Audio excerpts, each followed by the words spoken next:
Muy buenas tardes a todas y a todos. Buenas tardes a las personas que van a ver este seminario en diferido. El día de hoy voy a desarrollar el tema de la vergüenza, el contenido que he venido investigando en relación a la vergüenza para encontrar una comprensión, una mirada diferente, un entendimiento, una conexión con lo que pudiera estar sucediendo, pudiera estarle sucediendo a una persona que siente vergüenza, no solamente desde el punto de vista personal, sino incluso sistémico. La propuesta es ir hacia un encuentro, un movimiento que nos permita abrazarnos y que nos permita entonces mirar la vergüenza desde otro lugar, desde un lugar que nos permita crecer. Entonces, hoy vamos a ver como contenido un vistazo al pasado, qué es la vergüenza, reflexiones, síntomas de la vergüenza, comprendiendo la bioquímica de la vergüenza, lo que esconde la vergüenza, inconsciente colectivo y familiar, sistemas de creencias, los regalos de la vergüenza y una imagen sistémica para cerrar. Entonces, un vistazo al pasado, me permití investigar sobre todo en análisis que se han hecho de los textos de tradiciones ancestrales, específicamente de los Vedas. Y encontré que dentro de la ideología védica, que digamos viene siendo para nosotros una de nuestras principales referencias de lo que conocemos hoy como el mundo, la cultura, las tradiciones filosóficas y ancestrales. Entonces vemos que dentro de la cultura védica, dentro de la ideología védica, desde sus inicios presenta ideología, presenta una visión en relación a la cultura de la vergüenza. Me llamó mucho la atención este descubrimiento, porque incluso en los análisis de los expertos que han hecho de algunas escrituras, se evidencia que la cultura de la vergüenza tiene un mayor predominio que la cultura de la culpa, ¿sí? Entonces, la cultura de la vergüenza señala en este análisis en la que una mala acción no crea sentimientos de culpa personal, arrepentimiento o contrición, sino en primer lugar temor a la pérdida de la estima pública. Esta fuente, este pensamiento, lo encontré en un trabajo de Francisco Rubio Crescilla, que es un documento que llama El pecado, la vergüenza y la culpa en el pensamiento védico. Estudios sobre el mal, la culpa y el pecado en el Rig Veda. Entonces, es muy interesante todo lo que él de alguna forma expresa de su contacto, de su conexión, de la lectura de estos textos. En el caso del Rig Veda, que es uno de los libros importantes de la tradición védica. Bienvenida, Manuela. Estoy comenzando el seminario y con ello, con este inicio, me estoy refiriendo a los inicios de lo que se denominaría la cultura de la vergüenza, vista desde la tradición védica. Con lo cual, la mayor preocupación que podía ocasionar no era la culpa personal, sino la pérdida de la estima social, de la estima pública.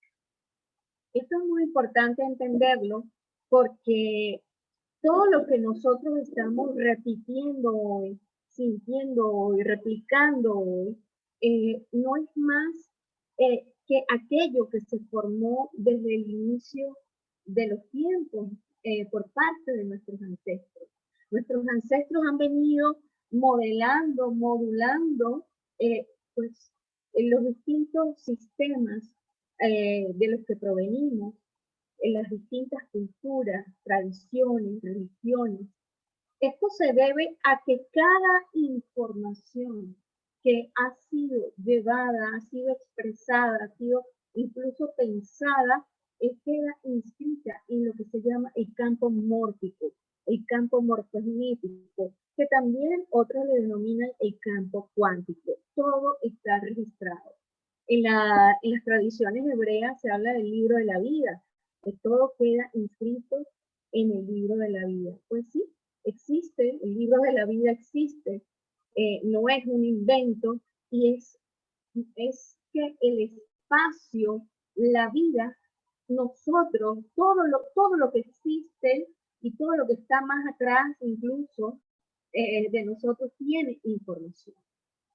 Entonces, la cultura de la vergüenza, como ya les había comentado, está más arraigada que la cultura de la culpa. Importa más lo que dicen de uno que lo que uno haya hecho. La vergüenza dará más vergüenza la opinión que los demás puedan tener de sí o de otro. En el caso de los sistemas familiares, de algún miembro del sistema familiar. Quiero destacar que uno de los motivos de exclusión dentro de los sistemas familiares tiene que ver con la vergüenza. Todo aquello que causa vergüenza dentro de un sistema, dentro de una comunidad, generalmente es excluido, rechazado, ocultado, vetado, guardado como secreto. Entonces, esto va a ocasionar que toda la energía, todo lo que no es reconocido, se va a configurar en relación a esto que causa vergüenza. Bien sea una persona, una situación que cause vergüenza, todo lo que esté relacionado, el sistema como tal y todos los descendientes, el alma del sistema familiar se va a configurar entonces a partir de esto que está siendo estudiado. Por eso es que es muy importante para nosotros dentro del enfoque sistémico, dentro de la terapia sistémica y las constelaciones familiares, poder hacer el movimiento que saque a la luz lo que está oculto, lo que ha sido olvidado, para que pueda volver a ser incluido, acogido, y de esa forma entonces estamos permitiendo que el alma del sistema familiar, el alma de todos los miembros de la familia se configure, se reconfigure hacia la vida, que puedan mirar hacia la vida y no hacia el hecho del pasado. La calumnia causa verdadero temor, pues una falsa acusación atraerá en cualquier caso el desprecio de los dioses sobre el calumniado. Esto es muy interesante, este encuentro, porque ya lo vamos a ver más adelante,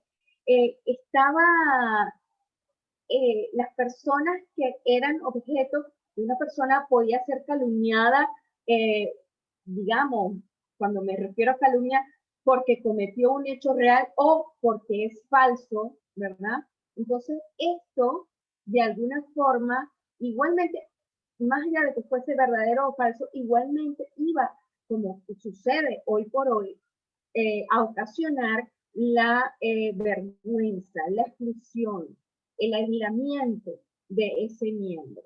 Y, por supuesto, se consideraba entonces que causaba el desprecio de los dioses sobre el calumniado. En este caso, cuando se refiere a los dioses, yéndonos un poco más allá, son los mismos ancestros a los que han atribuido características mágicas. Entonces vemos que a nuestros ancestros han sido elevados a la categoría de dioses. Y esto muchas veces suele pasar cuando los duelos no se permite o no se tiene la cultura de elaboración del duelo. Entonces queda como el vacío allí, queda como la franja sin, sin elaborar. Cuando me refiero a la franja, es no hay comunicación, se corta la comunicación. Cuando digo se corta la comunicación, me refiero a mi propia comunicación, la comunicación que yo tengo conmigo en relación a este hecho. Y desde lo que yo puedo comunicarme conmigo, ¿cómo me voy a comunicar con eso? Entonces se empieza a especular, se empieza a crear un pensamiento mágico, en este caso mágico religioso. Solo los brahmanes pueden mostrar y no demostrar que el verdadero pecador es el calumniador mediante un sacrificio o ritual.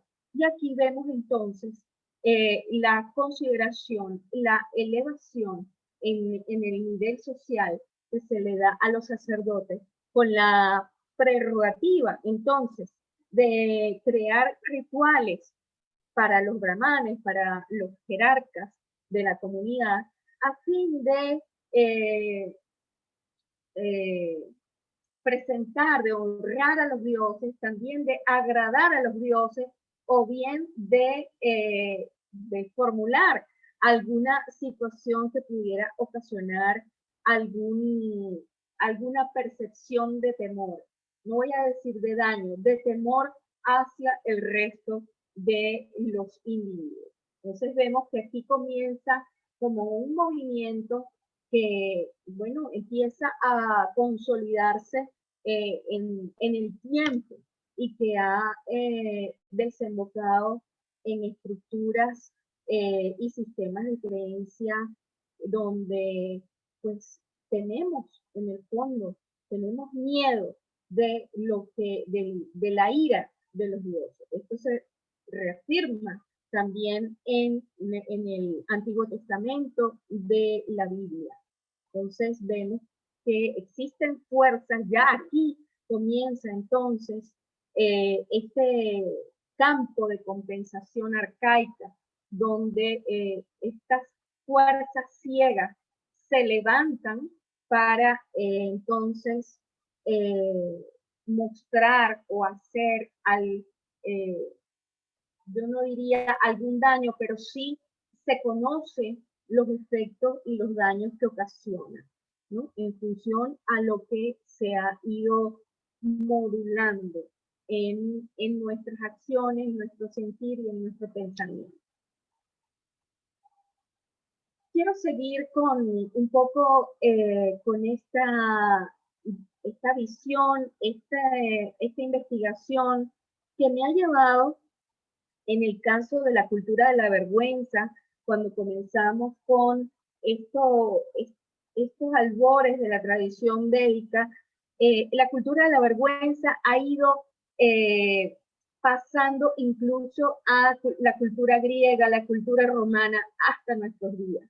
Vemos entonces en imágenes artísticas, iconográficas, en este caso les traigo al nacimiento de la Venus, una pintura muy famosa de Sandro Botticelli, donde vemos que incluso la diosa Venus, una de las diosas primordiales de los griegos, de los romanos, en su nacimiento, ella, a pesar de todo lo que expresa, su belleza, su inteligencia, la fortuna, todos sus atributos que a ella se le otorgan, la Venus siente vergüenza o se le pinta con vergüenza.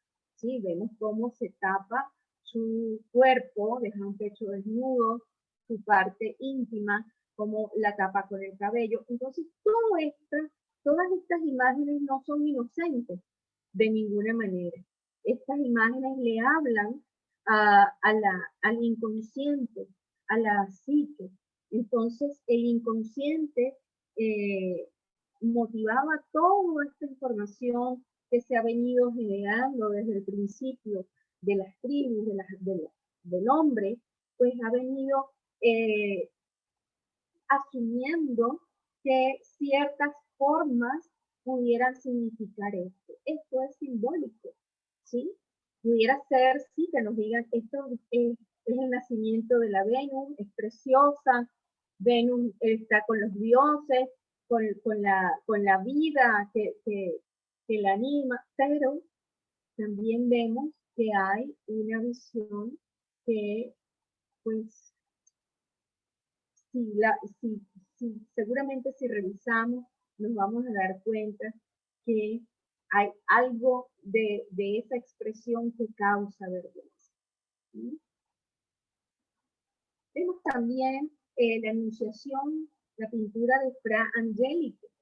Vemos entonces a la Virgen cuando el ángel se le acerca para anunciarle que está embarazada, que va a tener al Salvador.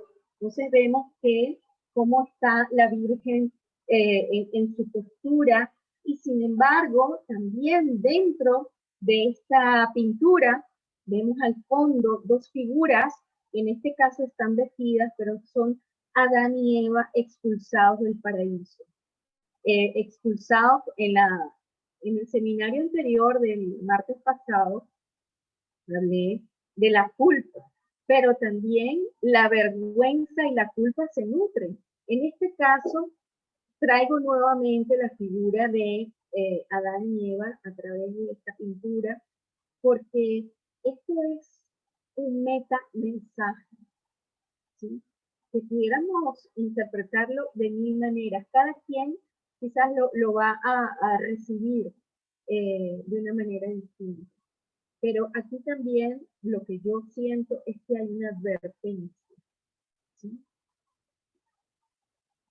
Entonces vemos que la misma cultura, el mismo arte nos ha ido también modulando en ese sentido. A la misma Virgen se le ha despojado de su, vamos a decir, de su integridad femenina como tal, ¿no? No quiero entrar en estas profundidades, que pudiéramos entonces conversarlo en otro tema, en otro escenario, pero a la Virgen, pues, ¿quién se imagina a la Virgen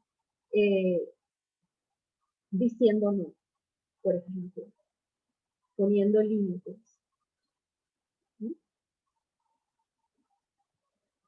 Luego tenemos a María Magdalena, ¿sí? Entonces ya sabemos, bueno, María Magdalena, una mujer que ha sido hasta hace nada que la Iglesia Católica la, eh, la elevó al lugar de apóstol de apóstoles.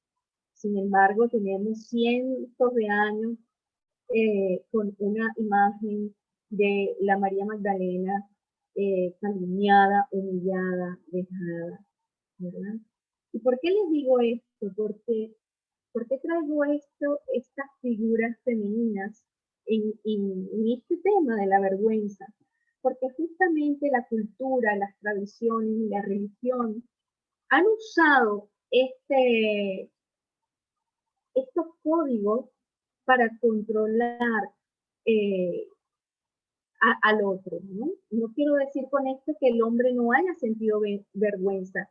Ciertamente el hombre, el masculino, siente vergüenza, ha sentido vergüenza, pero también esto ha sido utilizado para, como un mecanismo, como un instrumento de control de lo femenino, ¿sí?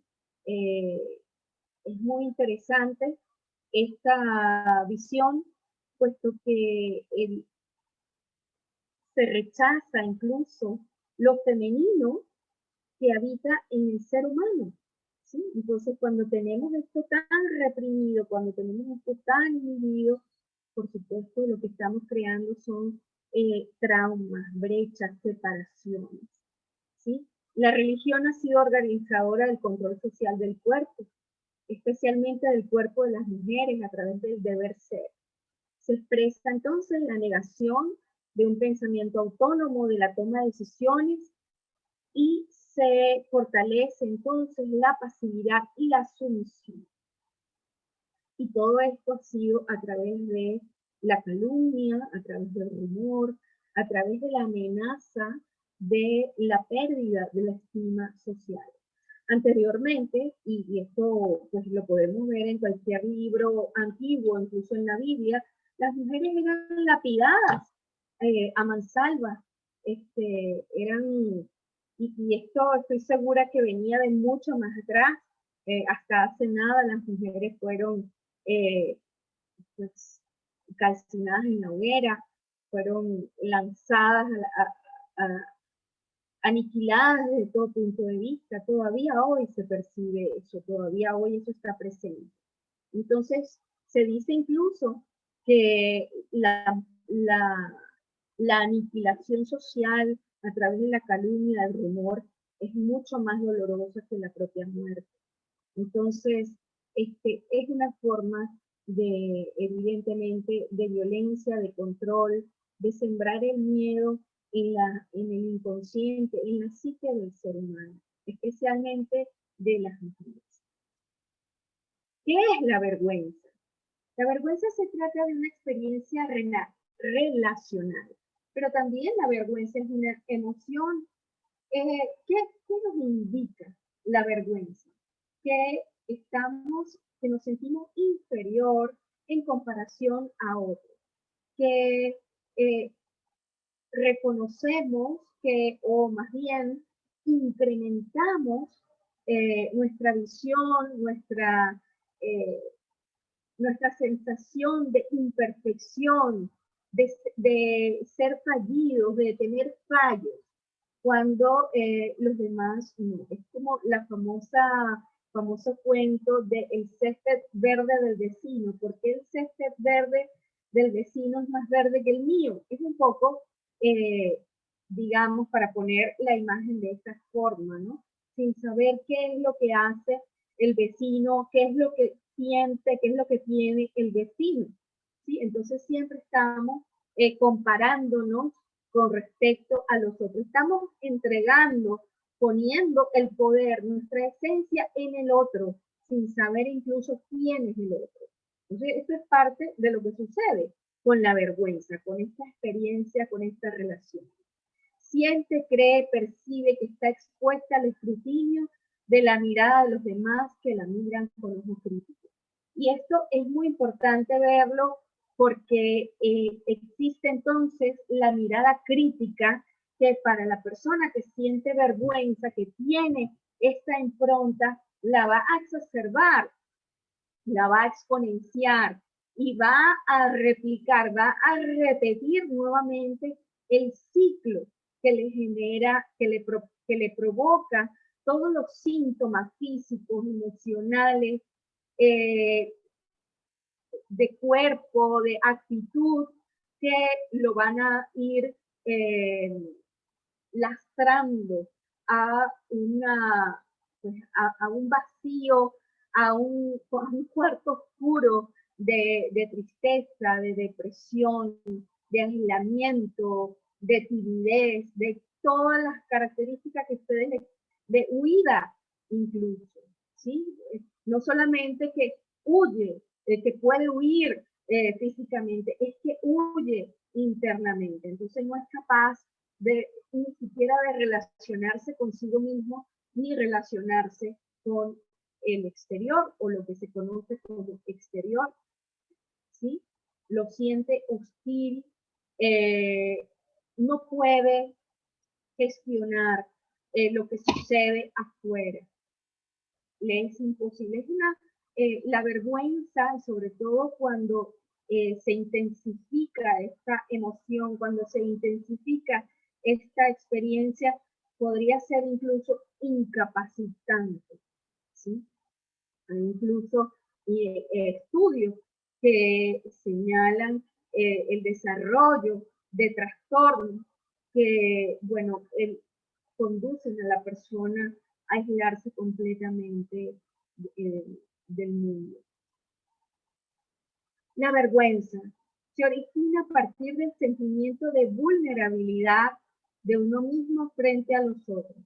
Por lo tanto, puede preservarnos de situaciones de estigma social a fin de que nos adaptemos a unas normas comunes para que predomine un sentimiento de pertenencia. Hemos visto que dentro de la visión sistémica el ser humano y sobre todo los niños, las personas que se encuentran en un estado infantil, que no han desarrollado la capacidad de tener su propio pensamiento, discernimiento, de tomar decisiones, sino que todavía tienen esa relación simbiótica de apego eh, con su entorno, con su clan, va a hacer todo lo posible por agradar, por, eh, por preservar, incluso a costa suya, para mantenerse y formar parte de ese sistema. ¿Sí? Entonces vemos también que, como sucede hoy día, que hay personas que son capaces de cometer desde los actos más eh, sencillos, como vestirse igual al grupo porque yo pertenezco a este grupo, como cometer las más grandes barbaridades porque quiere pertenecer a toda costa. Entonces vemos aquí también que la vergüenza condiciona también nuestro comportamiento, nuestra actitud y nuestro estar cuando nosotros sentimos y creemos que no tenemos más espacio sino este sistema, este clan al que yo pertenezco. Y no solamente me refiero al clan familiar, porque nosotros pertenecemos a un sinfín de sistemas. Se habla siempre de la influencia determinante del clan familiar porque de allí venimos y de allí vamos a ir replicando cada uno de los comportamientos. Es como yo le decía esta tarde a una persona con quien hablaba, me decía, vamos a hacer una constelación organizacional para ver cómo están estas personas que pertenecen a esta empresa. Yo le digo, me parece fabuloso, pero recuerda siempre que todas esas personas vienen de un sistema familiar y las personas van a llevar a sus entornos laborales, a sus empresas, a sus organizaciones, lo que traen de sus casas, de su familia, lo que han visto, lo que han aprendido. Hay personas incluso que se ha podido ver que en casa tienen un rol sumiso, ¿verdad? Y en la empresa cuando van a trabajar, entonces asumen el rol opuesto, ¿sí? Del miembro que le causa sumisión en casa.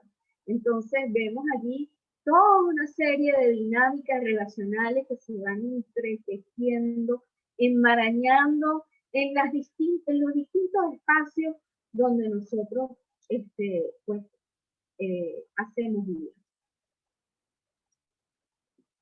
Mandatos y acuerdos inconscientes del sistema familiar. Una lealtad que es pasada de generación en generación. La desaprobación parental de nuestras figuras de referencia. Entonces el niño, en el caso de los niños, empezamos a sentir vergüenza. Hay una vergüenza sana, quiero destacar, ¿no?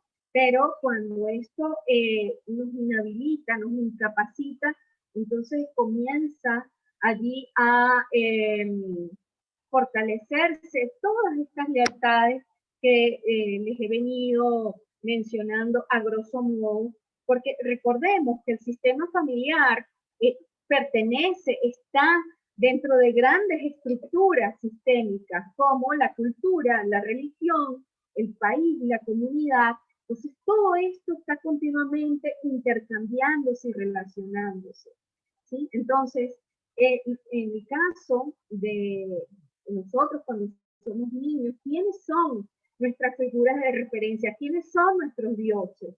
Nuestros padres. Y vamos entonces también por supervivencia a acatar, a hacer lo que ellos nos digan. Entonces cuando en el caso que se refieran, eso no se hace, eso no se toca o de eso no se habla, ahí están pues ya no sembrando la semillita, porque eso viene, como les digo, ya en nuestro sistema humano, en nuestro sistema familiar, en nuestra comunidad toda, que se denomina humanidad. Pero lo que hacen allí los padres es regar la plantita de la vergüenza. Esto, por supuesto, crecerá, se fortalecerá, será más rígido o no, en función a las experiencias, a lo que nosotros hayamos comprado, lo que nosotros hayamos creído, ¿sí? Porque también dentro de nuestro proceso de crecimiento llegaría a un punto, si las condiciones están dadas, si el espacio, si el ambiente fue propicio, lo natural es que nuestro sistema nervioso, nuestra mente, nuestra conciencia vaya madurando. Pero cuando hay elementos que de alguna forma impactan violentamente sobre un sistema nervioso en evolución, como es el caso de un niño, por supuesto esto va a crear es como una especie de golpe psíquico que va a crear entonces como una herida, por decirlo de esta forma, que va a retrasar el movimiento, el crecimiento, la evolución de ese sistema nervioso como tal, de la conciencia, de la mente, de la percepción, ¿sí? Entonces empezamos lo que hablamos siempre, empezamos a ver la vida de otro color, empieza a colocarse filtros, a ponerse más angostas, en función si nuestras experiencias han sido violentas, si han sido duras, por decirlo de esta forma. De eso no se habla. Y aquí quiero referirme al papel de los tabúes, ¿no? De que constituyen estas prohibiciones que han sido respaldadas por la mayoría de nuestros ancestros, en el caso de lo sexual, ¿sí? Como de la muerte, incluso de eso no se habla.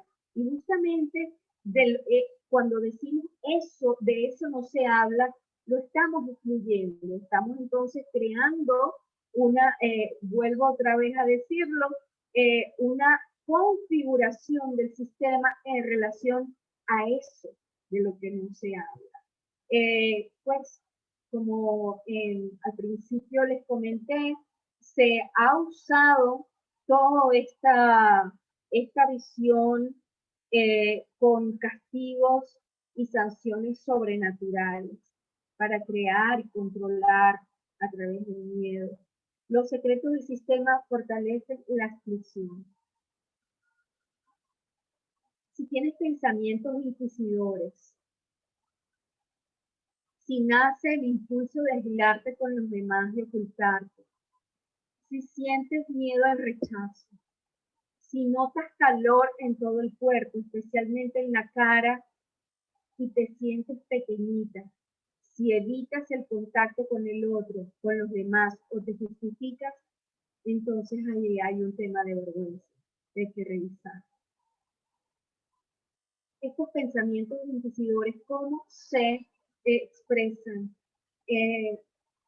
Conocemos en todo nuestro andar humano que nuestra personalidad se va creando, nuestro ego, en función a los atributos que hemos ido creando a manera de supervivencia, a manera de identificación, y pensamos y sentimos que esa es nuestra esencia real. Entonces, la personalidad está conformada por un sistema de creencias, por un conjunto de emociones que se han quedado guardadas en nuestro sistema familiar, en nuestro cuerpo, por un sistema mental, y esto se ha ido fortaleciendo también por todas las experiencias que hemos tenido. Detrás de eso lo que hay, lo que se conoce, lo utilizamos así también en el Renacimiento, es la mentira personal. es la personalidad. Entonces, dentro de esta mentira personal se esconden unas semillitas que van a ir creciendo en forma de árbol y son las que a través de esas hojas, por decirlo de esta forma, a través de estas ramificaciones, vamos a percibir y en base a esa percepción y ese sentir, vamos a relacionarnos con el mundo. Entonces tenemos como mentiras personales, como semillas, pudiéramos tener, no soy suficiente, no valgo, soy una impostora, los demás son mejores que yo, ¿qué van a pensar de mí? Todo esto pues refuerza lo que conocemos como la vergüenza, la, la, la intensifica. Entonces, investigué en la clínica Mayo que menciona como características de la vergüenza, de estas sensaciones, temor a situaciones donde podría ser juzgado.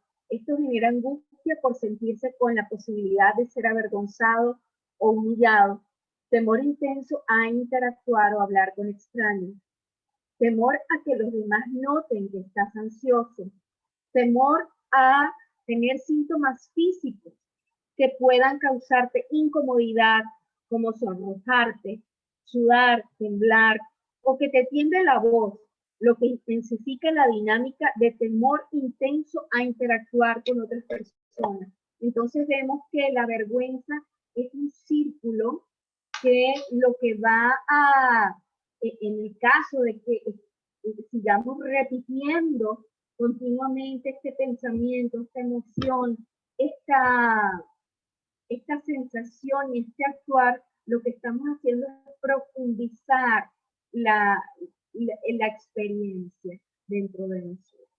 Bienvenida María, estamos entonces continuando con las características, lo que ha investigado la clínica Mayo en relación a la vergüenza.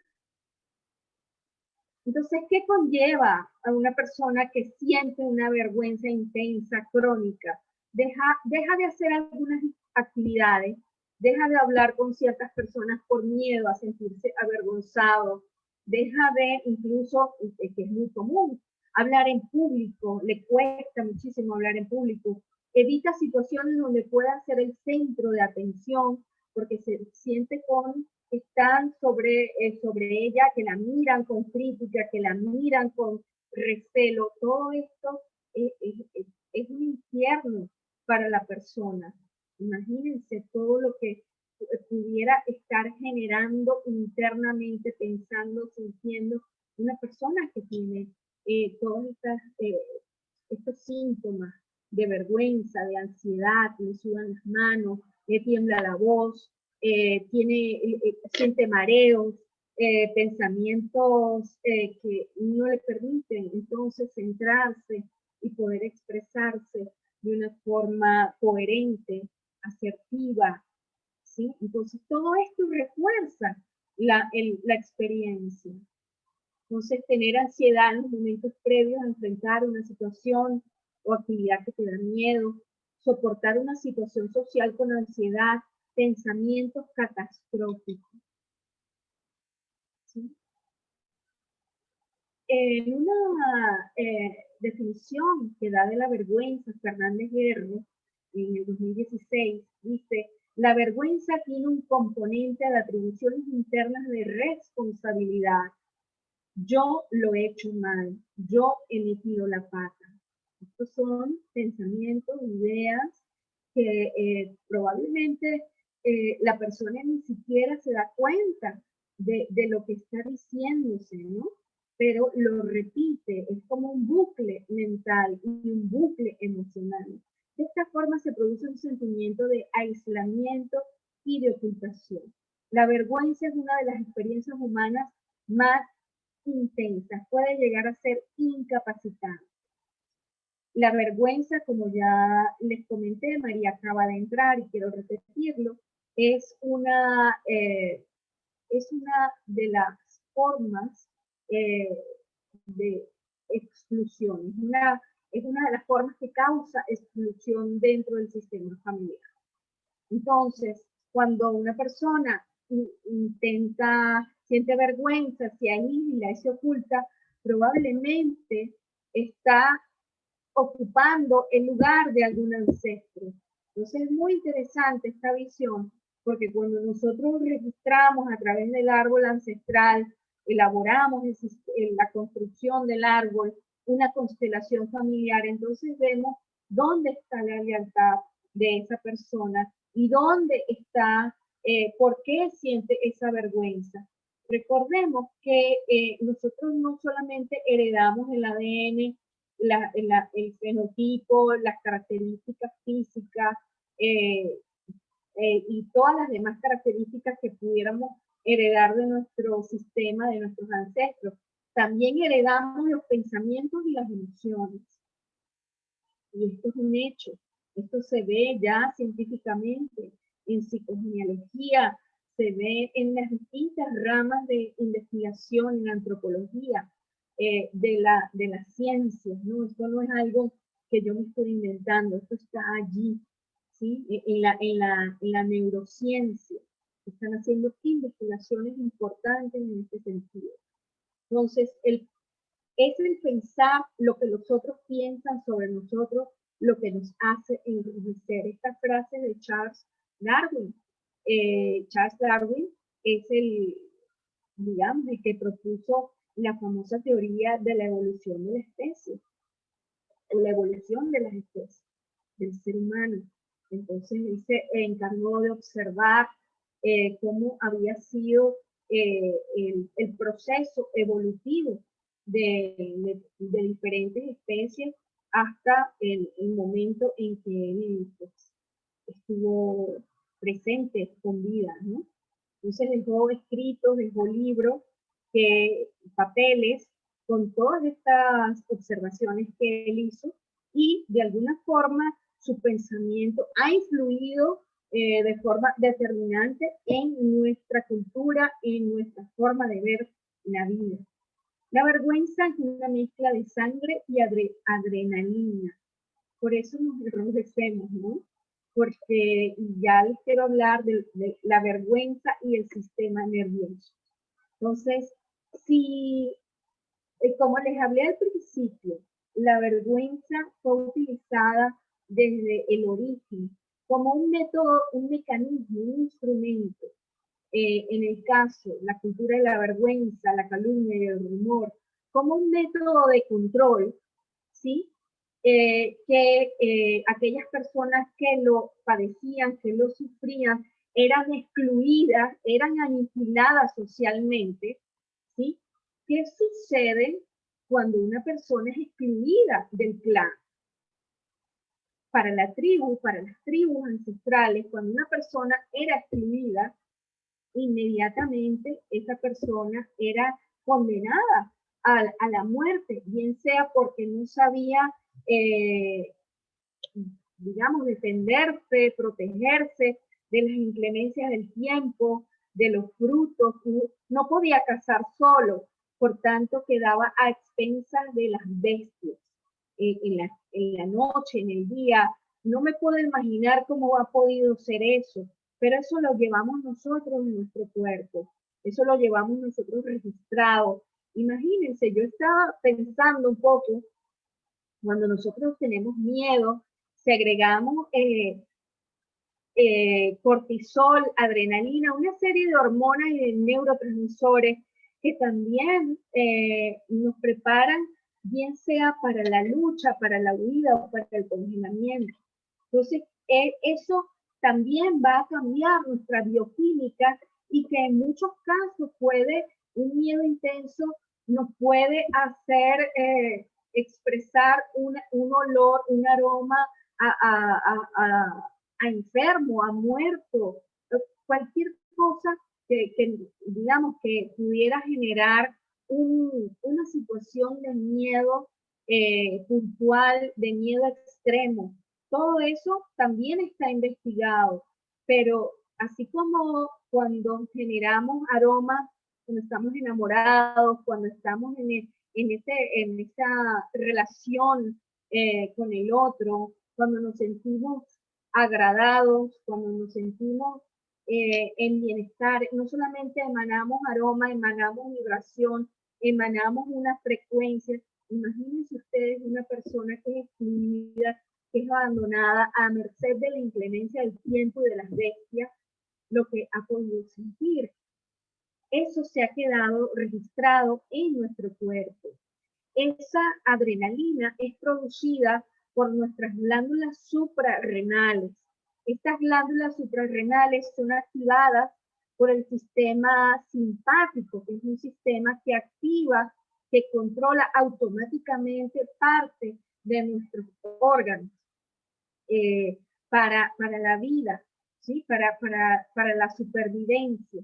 Entonces, cuando esto sucede, ya no porque hay un estímulo real, sino porque hay un estímulo imaginario, hay un estímulo en el cual nosotros hemos entrado como en un bucle, ¿sí? Esto lo que va a ocasionar y va a seguir ocasionando es un desequilibrio profundo en nuestro sistema nervioso. Ya estamos hablando de trauma, ¿sí?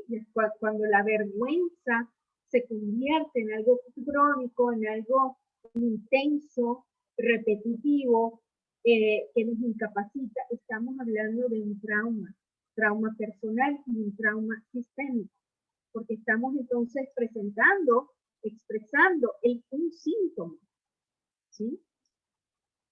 La adrenalina liberada es la que provoca la dilatación de los vasos sanguíneos, entre ellos los de la cara, por lo que nos enrojecemos. Esta es la parte bioquímica, la parte física, lo que hace todo este mecanismo de activación de la vergüenza en nuestro sistema físico. Esta dilatación es causada por el incremento de hormonas, ya que los vasos sanguíneos necesitan dilatarse para mejorar el flujo de sangre y el transporte de oxígeno. Como ya les dije, tenemos 3 funciones básicas que vienen de nuestro cerebro reptil, de nuestro cerebro más ancestral, nuestro cerebro que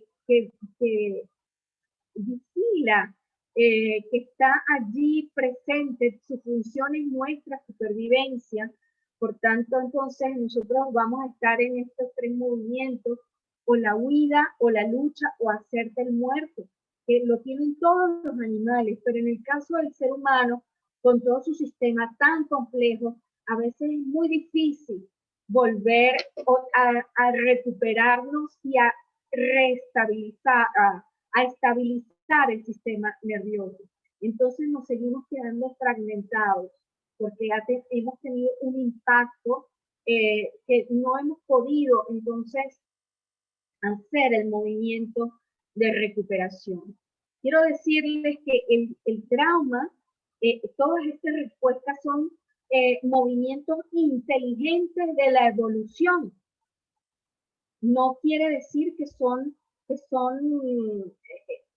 enfermedad, no, han sido respuestas inteligentes para mantener la vida, para mantenernos con vida. El problema se ha suscitado en que no hemos encontrado la autorregulación del sistema. Y esto se ha profundizado por el estilo de vida que el hombre ha ido configurando, que es un estilo de vida y esta configuración que ha hecho en torno a estas grandes heridas, a estos grandes secretos, a estos grandes impactos, ¿sí? A esta dinámica de control y sumisión en la que estamos hoy por hoy. Unos más, otros menos, pero esas son las dinámicas que prevalecen hoy por hoy para nosotros, para la humanidad. No hay, estamos ahora trabajando con la igualdad y sobre todo ahora que estamos viendo que somos un sistema, está claro ya que a raíz del COVID, de la pandemia, si antes no se creía que éramos un sistema único, pues ahora yo creo que quedan muy pocas personas o no se han dado cuenta que formamos parte de un sistema. todos formamos parte de un sistema. Si un sistema está en desequilibrio, el otro también lo va a estar. Entonces, el sistema nervioso simpático se encarga de la activación de las suprarrenales. Las suprarrenales están en la parte superior de nuestros riñones. Los expertos en acupuntura y en medicinas ancestrales, en la ayurveda, medicina naturista, también los médicos alopáticos, están claros que de alguna forma las emociones se expresan no solamente en el cuerpo, sino también en diferentes puntos de nuestro organismo. Entonces, se asocia el miedo, la desvitalización en la zona de los riñones. ¿Sí? Entonces son uno de los órganos más impactados de estas experiencias tan intensas como en el caso de la vergüenza, el miedo crónico. De esto también voy a hablar el mes que viene, en agosto, desde ya les adelanto, voy a estar tratando dos temas, el miedo y la ira, desde el punto de vista sistémico, también desde el punto de vista histórico y desde el punto de vista físico. Para entender un poco, ¿no?, dónde estamos situados, a tener una idea, una ampliación de la mirada, de la conciencia. ¿Cuáles son los regalos de la vergüenza? Para mí uno de los más importantes es revisar la autoestima. La vergüenza, una vergüenza intensa, una vergüenza crónica, está relacionada con una baja autoestima, con una negación, un no reconocimiento propio como ser humano, válido, como persona que existe y que tiene derecho a ser feliz, que tiene derecho a estar, que tiene derecho a desarrollarse, pues, y a estar en la vida. Pues entonces lo primero, fíjense que anteriormente les pasé por la historia, todo lo que sucede en el cuerpo físico, el sistema de creencias, el cuestionamiento de las creencias. Y esto es muy importante. Toda creencia debe ser cuestionada. Esa es una clave de vida. No podemos seguir atragantándonos y seguir consumiendo creencias a mansalva, porque las creencias o pueden estar erradas, o pueden tener una intención, o pueden estar obsoletas, porque recordemos que la vida va evolucionando.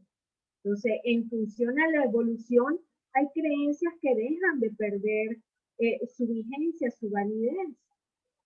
Las creencias que tenían nuestros abuelos, nuestros bisabuelos, sobre cómo se debía hacer para vivir, probablemente no funcionan ahora. Yo, por ejemplo, me doy cuenta, en mi caso, cuando yo reviso la educación que yo recibí en el colegio, para el momento, para el tiempo, probablemente estuvo bien, pero para un niño que la reciba ahora, no le va a dar herramientas para este momento, para esta vida. Todo lo contrario, le va a obstaculizar, le va a inhibir el desarrollo de su ser auténtico, de su ser esencial. Entonces, la entrega de lealtades o acuerdos inconscientes, el autocuidado, la oportunidad de crear una relación interna consciente y amable. Y en los Vedas, en la tradición hindú y budista, hay una palabra, hay una filosofía, hay un camino de trabajo hermosísimo, conocido como Maitri, que significa, es una palabra sánscrita, y significa ser amigo de mí mismo. Entonces, cuando yo cuando yo siento, cuando yo tengo una experiencia de tal magnitud, me toca entonces parar, buscar ayuda, importantísimo, porque solo no va a ser posible salir de allí, ¿sí? Porque es un camino otra vez reeducativo, formativo, donde debe pasarse por aquí, por revisar la autoestima y cuestionar las creencias, entregar los códigos, las normas, el deber ser que tengo introyectado, que he consumido y que he validado sin cuestionamiento alguno. ¿Sí? Y volver entonces a establecer un nuevo tejido conmigo misma, contigo mismo, para entonces aprender a ser amiga, amigo de mí mismo. ¿Y por qué es importante aprender a ser amigo y amiga de mí mismo? Porque necesitamos entonces abrirnos a nosotros mismos, abrir el espacio y recibirnos, abrazarnos, todas esas partes que se han quedado, que hemos abandonado, que no han podido crecer. Eso es justamente lo que necesita ser abrazado. Pero necesitamos entonces construir el espacio, el cuerpo, la estructura para que eso sea posible. Y ese es un camino de vida y hermoso por demás, porque es volver aquí, es volver acá. Una acción para crecer. Entonces, el Maitri es aprender a relacionarme con ese sentimiento, en el caso de la vergüenza, de la culpa, de todas esas sombras, de todos esos sentimientos adversos que tengo y que no me permiten estar en la vida, aprender a relacionarme con eso desde otro lugar, sin juicio. ¿Sí? Entonces, es necesario, como les dije en la lámina anterior, empezar un camino educativo, de reeducación, que nos permita entonces ir desmontando toda esa estructura sobre la que pensamos que era y debía, sobre todo debía, porque ese es uno de los grandes problemas, el deber, los deberías, ¿sí? Los deberías traen problemas, ¿sí? Porque son mandatos inconscientes, son otras voces, no es nuestra propia voz.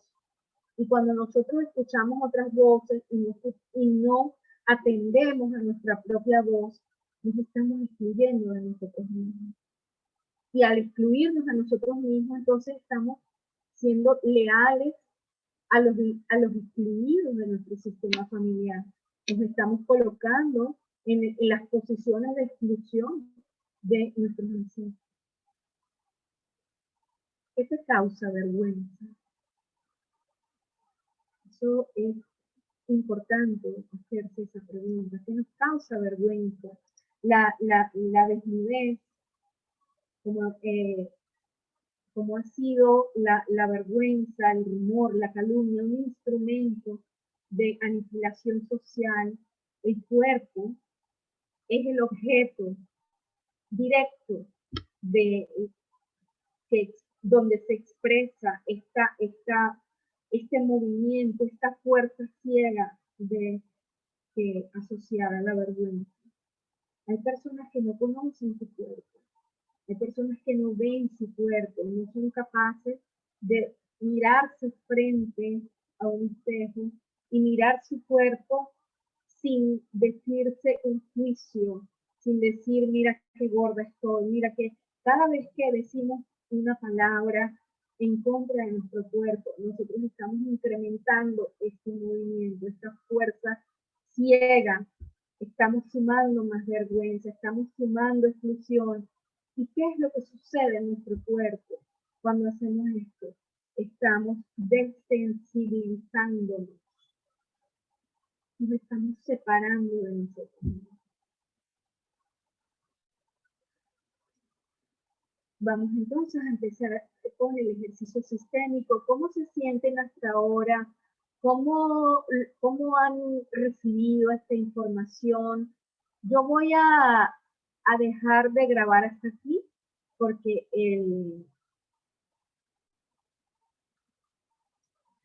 voy a detener la grabación.